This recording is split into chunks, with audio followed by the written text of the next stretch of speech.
Good morning. Good morning. Good to see you all again. And it's good to be back. I left it for a few minutes before coming out because I was conscious that with the marathon, people are probably finding it difficult to get here. So I appreciate all of you being here and whatever effort you had to get. I don't know if any of you actually ran to get here, pretended to be on the marathon so you could get here a bit quicker. But anyway, good to see you all. Just a few notices before our service. Actually, we've been meeting as a group of what we call the 4 Belfast churches. We had a meeting before I went away, and we have a meeting this week. And the 4 Belfast churches are Dunmurry, Rosemary Street, ourselves here, and Mount Pottinger. And we're hoping to do a number of things together, but we'll tell you all about that later on when we've moved on with the planning of events, etc. But starting on Thursday at 7:30 in Dunmurry Non-Subscribing Presbyterian Church, as part of our 4-church effort, there is a gardening club. Now, anyone that knows the Dunmurry Church will know they have an amazing garden, which was established by Reverend Bill McMillan. So if you're interested in gardening, the gardening club is starting at 7:30 Thursday coming at Dunmurry Non-Subscribing Presbyterian Church. One other thing, collections. As you know, because of the COVID, we weren't allowed to collect, but I think we can change back now. And as and from next week, we will do a physical collection where we go around with the plates, etc. But in the meantime, there is a box at the back of the church where if you feel like leaving something, it'll be gratefully received. Now, Sue Warner isn't here this morning because Sue is taking part in her walk for Help the Heroes. And she's been doing a lot of work for Help the Heroes. And Sue herself, in my opinion, is one of those heroes, having served and been severely wounded in Afghanistan. So Sue is out walking this morning for Help the Heroes and also for Cancer Focus Northern Ireland. But her main charity that she'll be working for is Help the Heroes. So anybody who wants to leave something for Sue, although she will be back again next week and she'll be continuing her collection for Help the Heroes. So they're all the notices I have. And like I said, it's good to be back. I was in Crete for 3 weeks and I just was waiting for the time to pass to be back here. You should never lie in church. That's just but it is genuinely. And I watched the services, and Sam, well done, well. And I watched Alistair and Linda, and Linda's 2 services as a student minister were exceptionally good. And Alistair, I loved his service dedicated to the memory of 9/11. What a beautiful service that was. Right, let's start praying on that. That's what I'm here for. We are people of faith, faith in each other, faith in the ability of our church to make a difference, faith that our common humanity can sing in harmony so the threads of the great web resonates with joyful life, faith in a loving and compassionate God working through all of us, who can only work through us to make the world a better place. Come into the circle of community. Come into this sacred space. Be not tentative. Bring your whole self. Bring the joy that makes your heart sing. Bring your kindness and your compassion. Bring also your sorrow and pain. bring your brokenness and disappointment. Spirit of love and mystery, help us to recognize the spark of the divine that resides within each of us. May we know the joy of wholeness. May we know the joy of being together. Amen. And now Muriel will read for us. Muriel.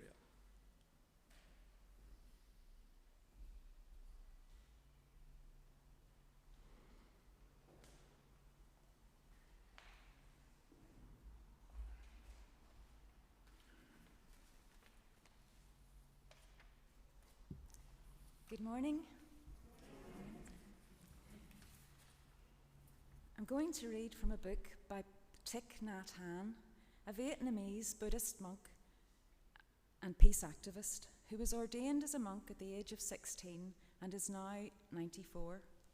When war came to Vietnam, monks and nuns were confronted with the question of whether to stay meditating in the monasteries or to help those around them suffering under the bombings and turmoils of war. Thich Nhat Hanh was one of those who chose to do both. He was a prominent teacher and social activist in his home country, and in 1966 he travelled to the United States and Europe to make the case for peace and to call for an end to hostilities in Vietnam. As a result of this mission, both North and South Vietnam denied him the right to return, and he began an exile of 39 years. It was during this trip that he first met Dr. Martin Luther King Jr., who called him an apostle of peace and nonviolence and nominated him for the Nobel Peace Prize in 1967. For most of his later life, he lived in exile in France, where he founded the West's largest and most active Buddhist monastery. He has played a key role in introducing mindfulness to the West and created mindful communities around the world. From France, he travelled internationally to give retreats and talks, and has published over 130 books, including more than 100 in English. Although still distrusted by the communist government, he was able to return to Vietnam in 2018 to spend his remaining days. I feel lucky to have had the chance to hear him speak in the National Convention Centre in Dublin in 2012, and the following day to walk in a group with him at Stormont from Sir Edward Carson's statue down the hill towards the front gates in a silent walking meditation. This is an excerpt from his book, The Miracle of Mindfulness, titled The Cup in Your Hands. In the United States, I have a close friend named Jim Forrest. When I first met him 8 years ago, he was working with the Catholic Peace Fellowship. Last winter, Jim came to visit. I usually wash the dishes after we've finished the evening meal, before sitting down and drinking tea with everyone else. One night, Jim asked if he might do the dishes. I said, "Go ahead, but if you wash the dishes, you must know the way to wash them." Jim replied, "Come on, do you think I don't know how to wash the dishes?" I answered, "There are 2 ways to wash the dishes. The first is to wash the dishes in order to have clean dishes, and the second is to wash the dishes in order to wash the dishes." Jim was delighted and said, "I choose the second way, to wash the dishes, to wash the dishes." From then on, Jim knew how to wash the dishes. I transferred the responsibility to him for an entire week. If while washing dishes, we only think of the cup of tea that awaits us, thus hurrying to get the dishes out of the way as if they were a nuisance, then we are not washing the dishes to wash the dishes. What's more, we are not alive during the time we are washing the dishes. In fact, we are completely incapable of realizing the miracle of life while standing at the sink. If we can't wash the dishes, the chances are we won't be able to drink our tea either. While drinking the cup of tea, we will only be thinking of other things, barely aware of the cup in our hands. Thus we are sucked away into the future, and we are incapable of actually living 1 minute of life.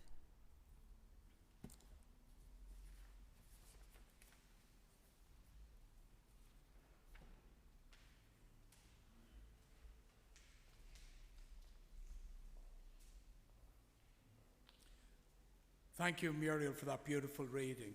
And now may we sing together our first hymn, All People That on Earth Do Dwell.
Before we enter into prayer, I just want to explain why I've selected this particular prayer.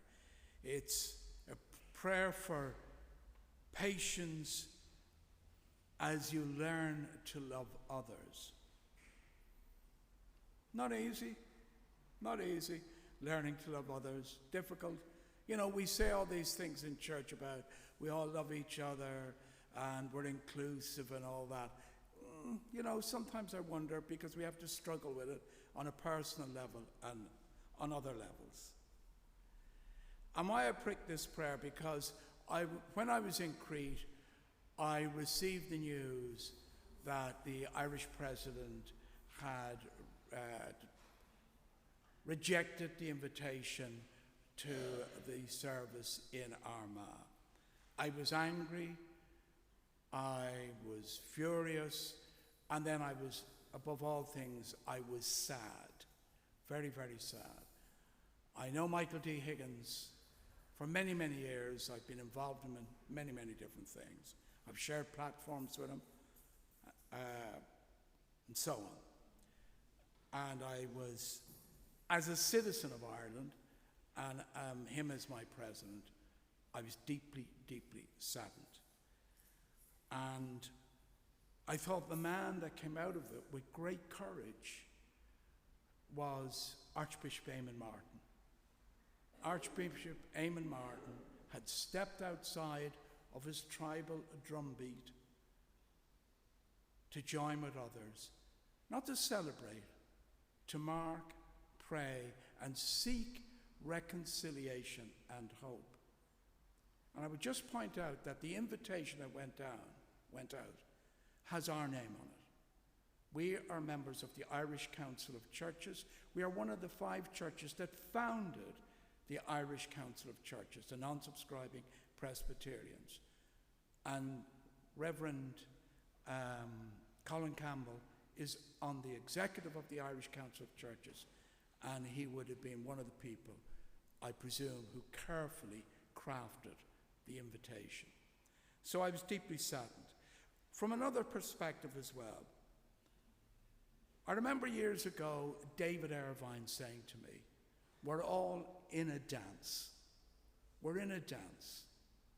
And how we move forward depends on, are we willing to dance with a partner that we've never danced with before? And he talked about mood music, establishing the mood music. Certain people understand this instinctively. Mary McAleese understood it instinctively when she said about building bridges. The difficulty is when you build a bridge, you must go over the bridge. You don't build the bridge and then expect someone to come to you. You go over the bridge. And Mary McAleese did that on numerous occasions. And talking about the dance and mood music and choreography, because all the imagery, the different things we saw along the way, Jerry Adams with Ian Paisley, Martin McGuinness with the Queen, Her Majesty the Queen bowing her head at the Garden of Remembrance in Dublin. Do you know, I was deeply touched by that because my family, members of my family, fought in the Irish War of Independence. And although I may not agree absolutely with what they did, when the Queen bowed her head and laid a wreath, the hairs stood up on the back of my neck because the Queen, Her Majesty the Queen, had acknowledged my family, my grief, and she had acknowledged the people who had fought against her people. And that is the choreography of the dance. That is how the dance works. You don't have to agree with the symbolism or what it's representing. You get up and you dance. We used to have a lovely saying in this church, long before Trevor came here, that we had an eclectic mix of music. There was something for everybody to dislike. So for God's sake, whether you like rock and roll, jazz, whatever, get up on the damn dance floor and dance with someone you've never danced with before, irrespective of the music. Enough about that, now the prayer. Let us pray. Lord, I know that only you can love others perfectly. You are just, merciful, patient, sovereign, holy and good. Yet you call me to love others as you do. Forgive me when I fail and help me to stand rooted in your love and your grace. I struggle to be patient with my family, my friends, my enemies, with the people at the store, with people in traffic, and I wait for you in trials. However, I don't want my impatience, my snappy attitude, to be a reflection of you to the watching world. Your love displayed for those around me looks like being patient despite my circumstances. I want to love my church, as you have called all Christians to love each other.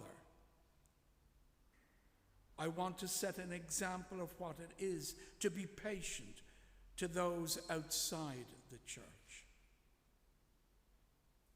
I want to reflect the patience and mercy that you have granted me. I want my patient conduct to point people back to you. Grant me wisdom and strength to do this. Loving God, I want to exhibit this kind of patience to the watching world in order to point them to your grace and your glory. Please use me, O God, me, a humble sinner, at times a useless person, to deliver your love.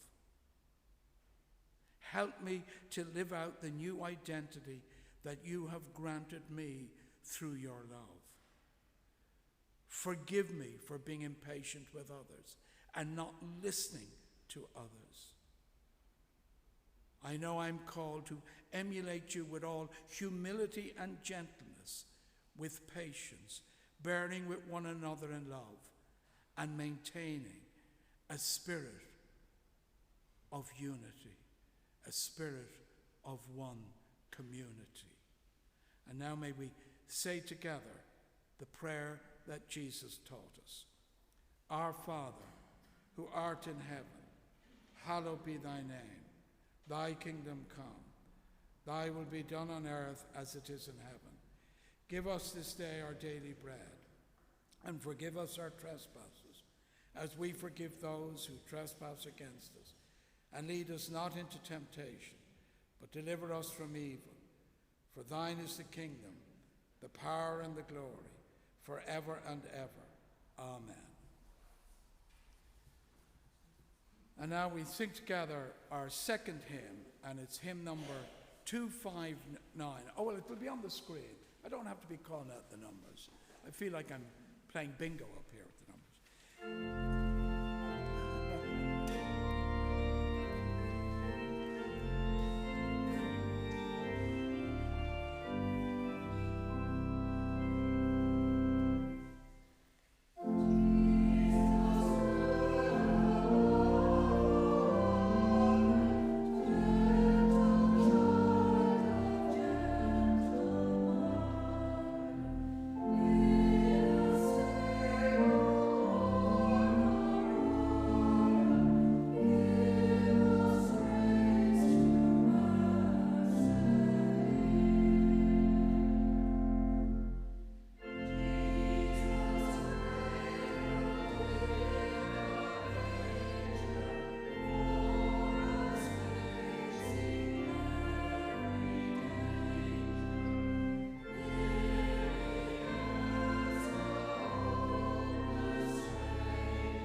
For the second reading, I've selected a poem by W.H. Auden called The Unknown Citizen. Now, I'll tell you why, and I'll try to be a little bit briefer than I was when I was introducing the prayer. On my return from Crete, I sadly heard the news that a good friend of mine in Dublin had died, Manus O'Riordan. Manus I knew him as a trade union official.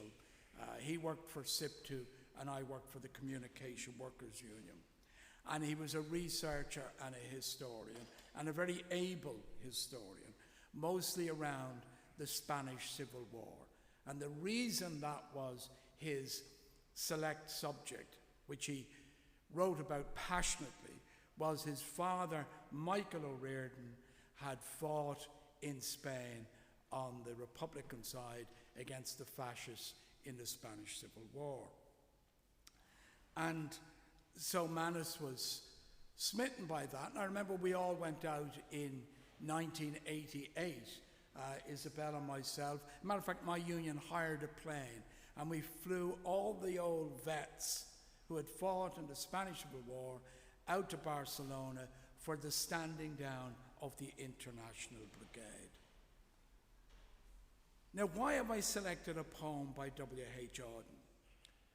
Because Auden went out to report on the Spanish Civil War, and he ended up taking sides. And I think, I may not be right, but I think he was a combatant on the side of the anti-fascist side, the Republican side.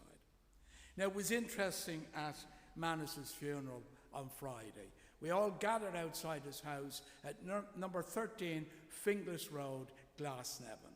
And we marched from there to the Glasnevin Cemetery, where his cremation took place. And there must have been a few hundred people, maybe more. I would say there could have been up to 500 people. And there were trade union banners, and there were various people with Republican banners, tricolours, starry ploughs. And of course, when I was spotted, two of them got either side of me and started waving their starry ploughs at me. And I said I forgot to bring my flag with me. I wouldn't tell them what my flag would be because I'm still trying to work out what my flag is. Anyway, Michael D was there, and Michael D was there. The poem is an interesting poem, The Unknown Citizen.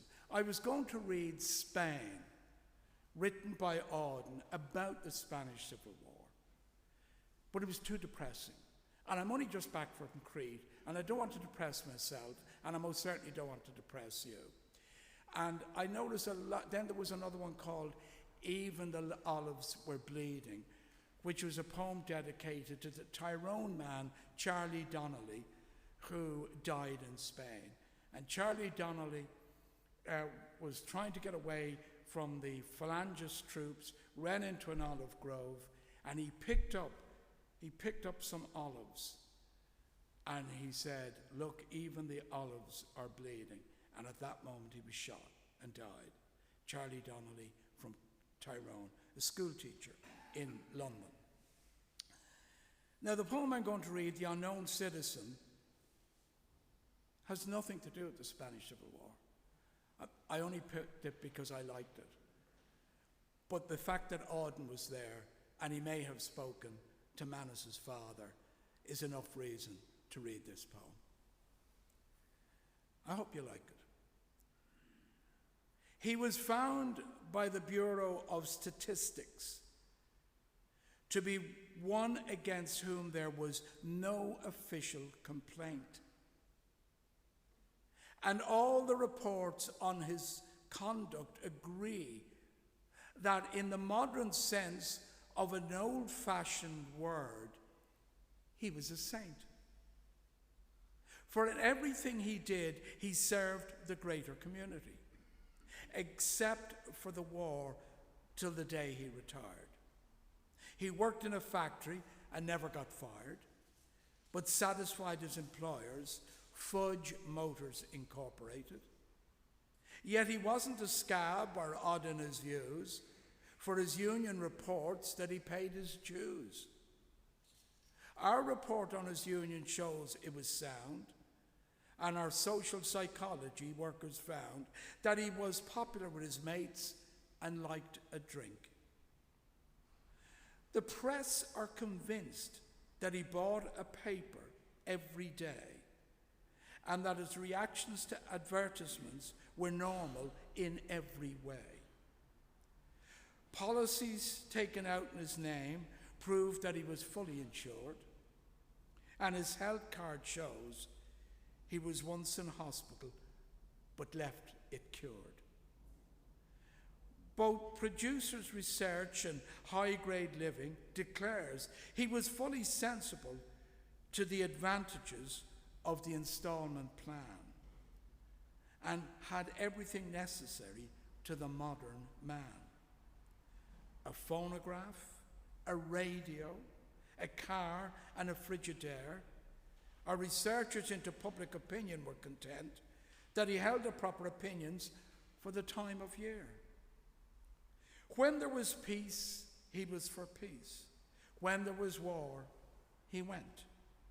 He was married and added 5 children to the population, which our eugenists say was the right number for a parent of his generation.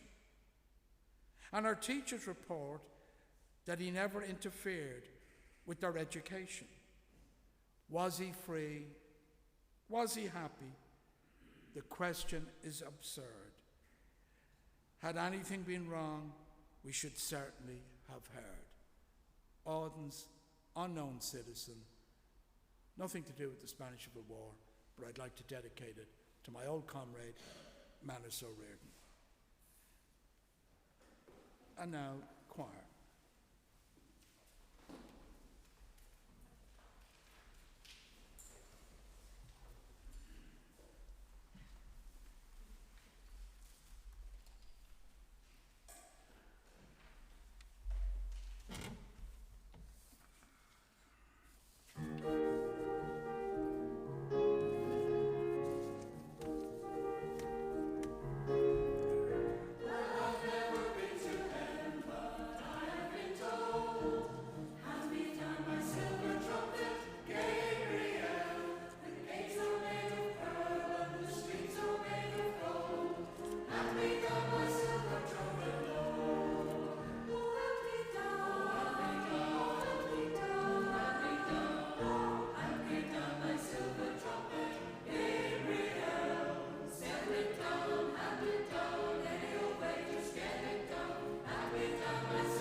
Well done, choir, and thank you, Trevor. Well done.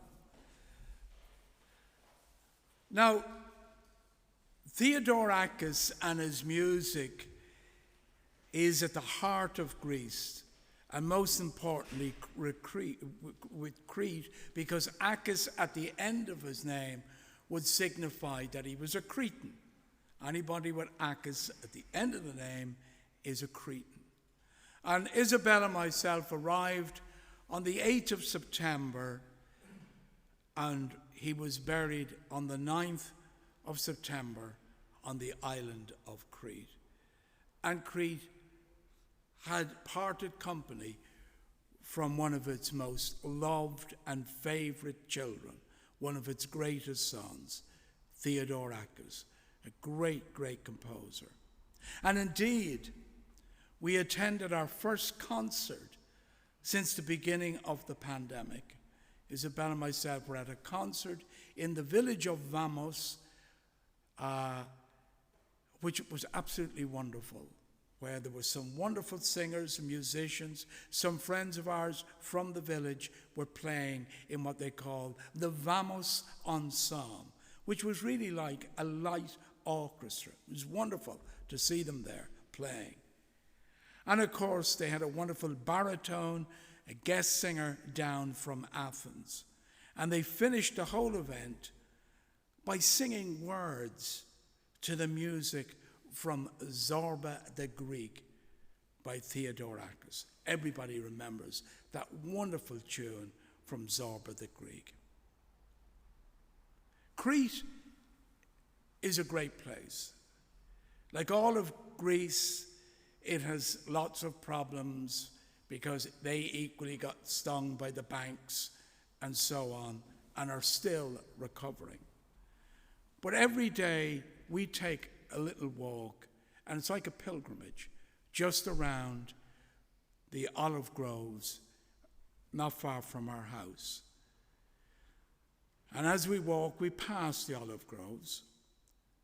We pass a small local graveyard with a small Greek Orthodox church. We pass lemon trees on our journey, where you can pick the lemons from the tree. Old ruined houses, somehow looking as if they weren't built there, but that they grew there. They look organic.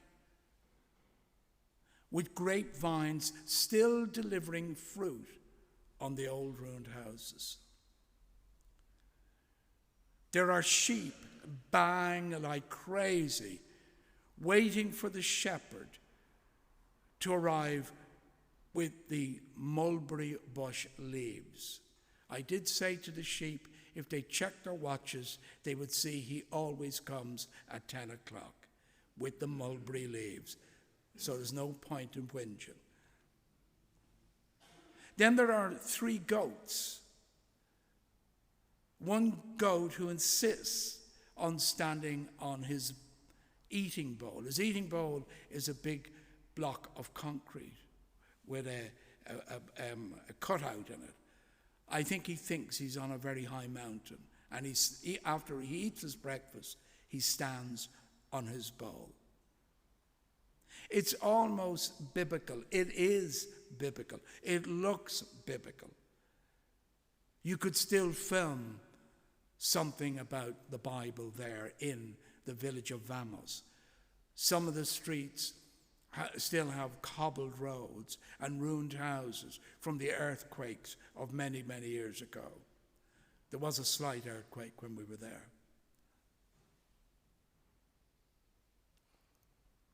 It is so evocative that you think this is a place where you would write parables. And yet there is a parable from that part of the world. And it is the parable in the story of Zorba. Zorba the Greek. And one of the strangest, anyone who remembers the film, is when his friend or his partner, not his partner, his lady in his life, Madame Hortense, the French Madame, who lives on the island.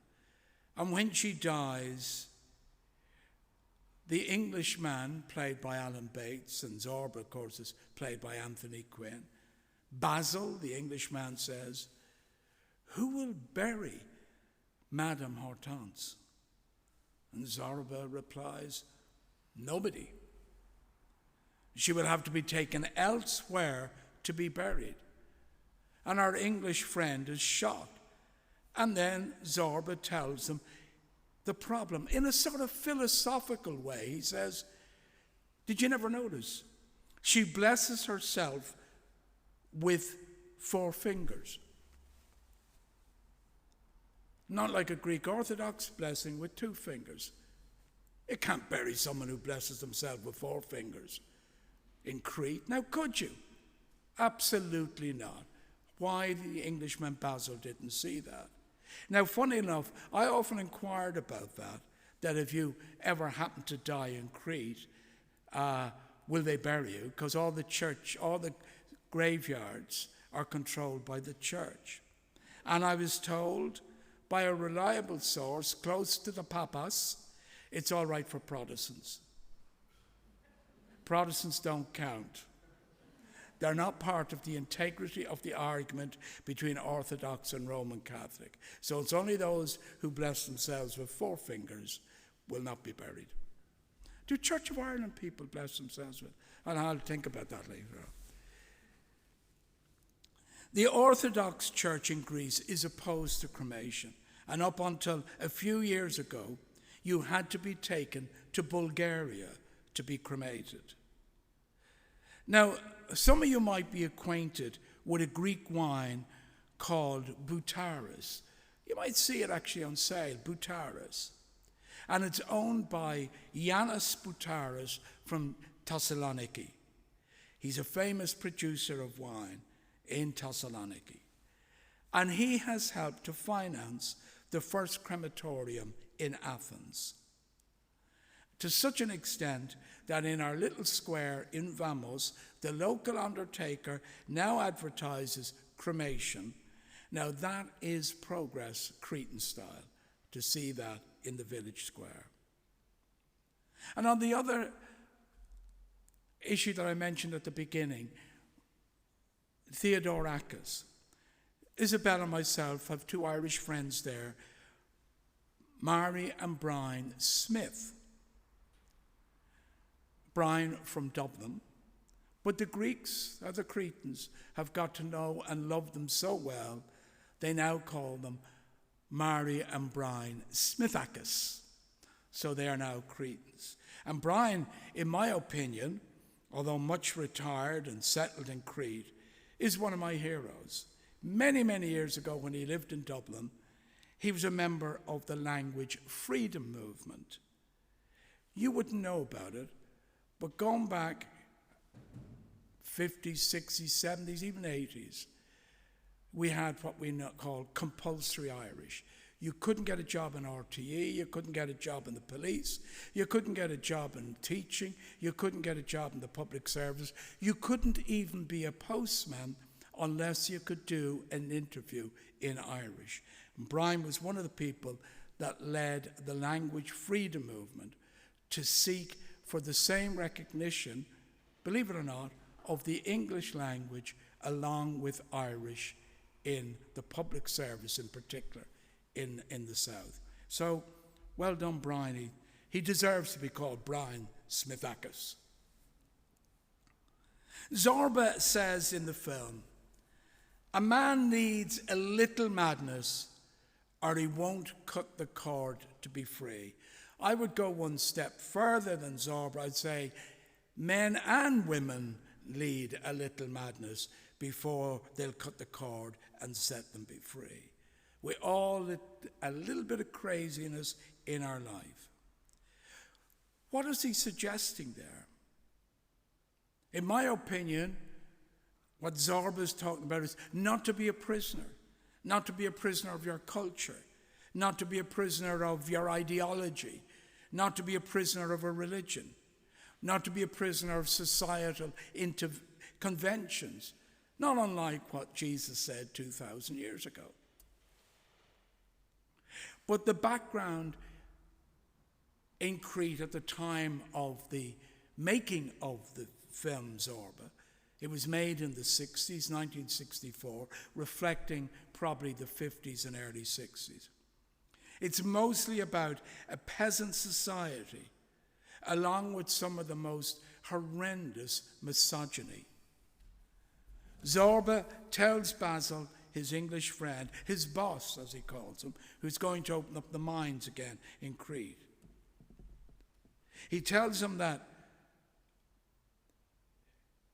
there is a woman, a beautiful widow, and we see the widow. And he said there's only one man she desires, and that is Basil, the Englishman. And Zorba says to Basil that God will never forgive him for not going to the widow's bed when she wants him to come to her bed. That he will never be forgiven by God for not going. And Basil thinks about this. He's drawn in many different ways. He gets himself drunk one night. And eventually he takes himself to the house of the widow. And yes, she takes him into her bed. The much desired widow, this beautiful woman, desired by many of the local Cretan men, spends the night with Basil. And not the son of the head of the village headman, who is mad with passion and desire for her, crazy with desire for her. And when he hears that she has slept with, of all people, the Englishman Basil, he is enraged and throws himself off a cliff into the sea and drowns off the coast of Crete.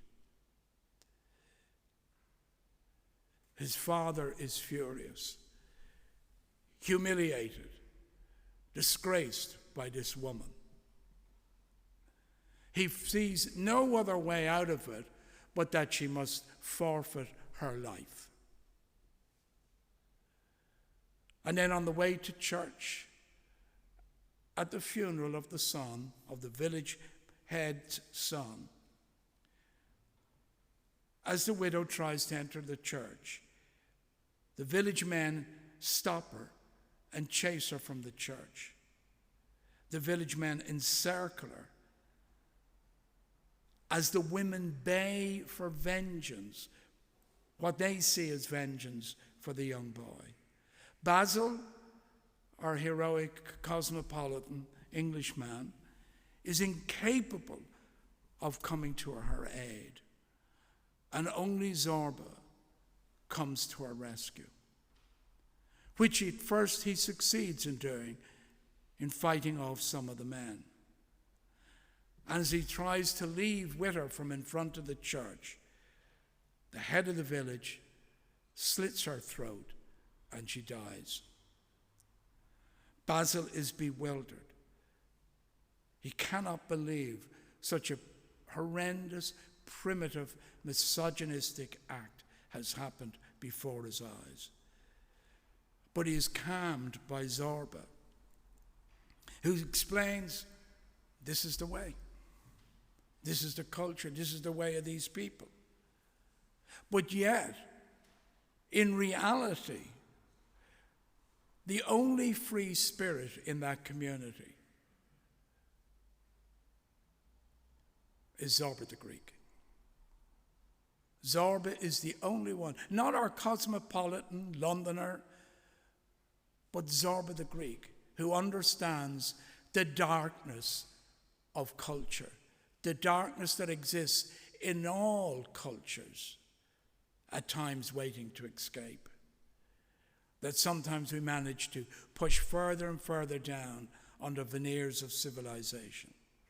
Zorba understands that darkness that rests beneath the surface in Crete, and indeed most other societies. The Crete of today is a much different place, but at times you get a hint. I mean, you've got to remember the Cretans lived on their Roman rule, the Ottomans, the Germans during the Second World War. They've a whole way of doing things underneath what appears to be an open society. Many things go wrong. The mine doesn't work. The shafts collapse. But what does Zorba do? He takes off his coat and he dances. He dances. And by God, he dances. And he dances, like I said earlier on, that we should all join in the dance.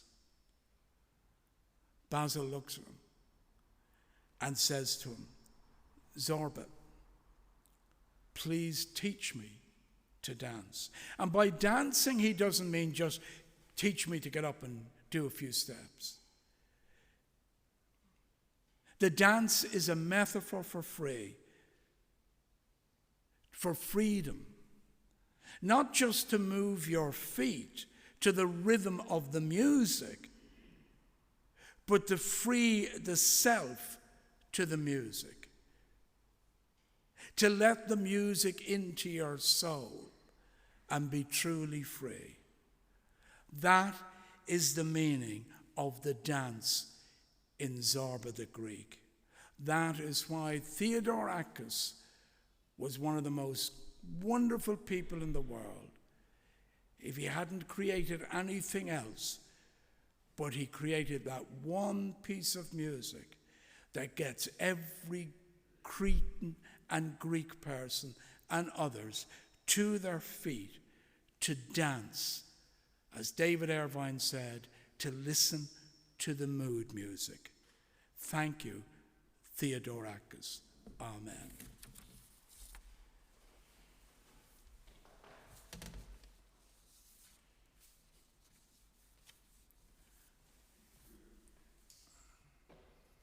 Good afternoon, folks. Afternoon. So I'm going to play a song called Above All Powers, which is an old hymn song, and hopefully you enjoy it.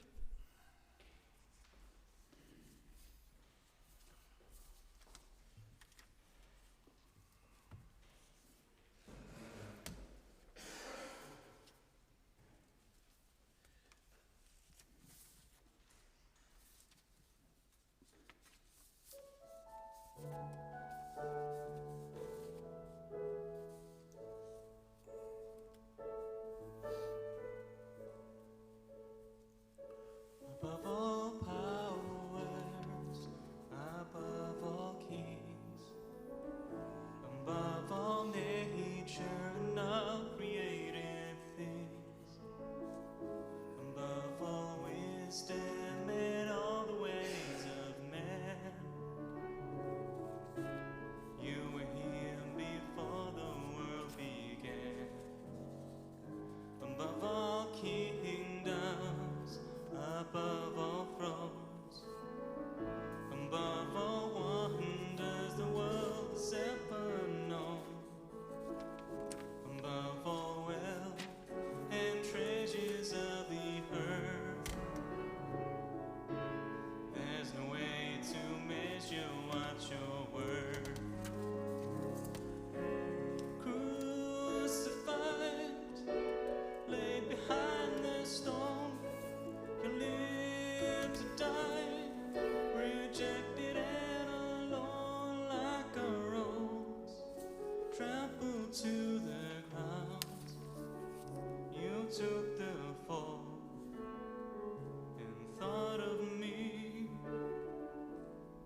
trampled to the ground. You took the fall and thought of me.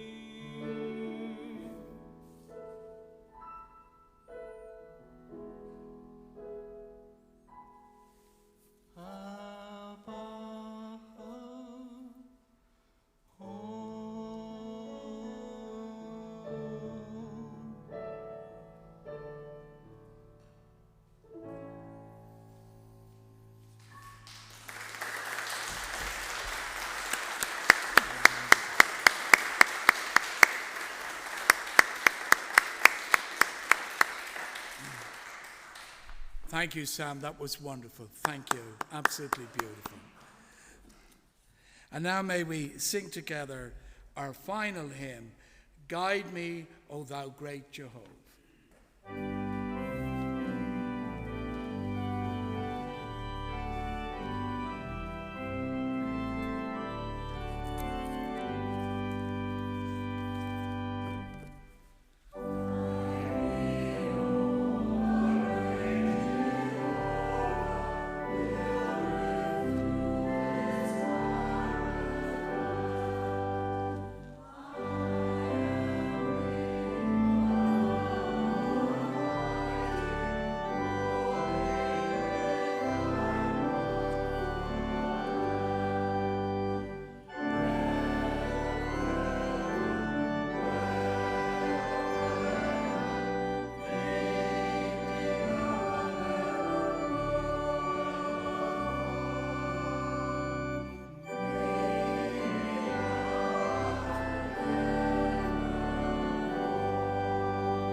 May we know the joy of wholeness. May we know the joy of being together. May we gather again in love. May we gather again in fellowship. Amen. God bless you all. Go in peace.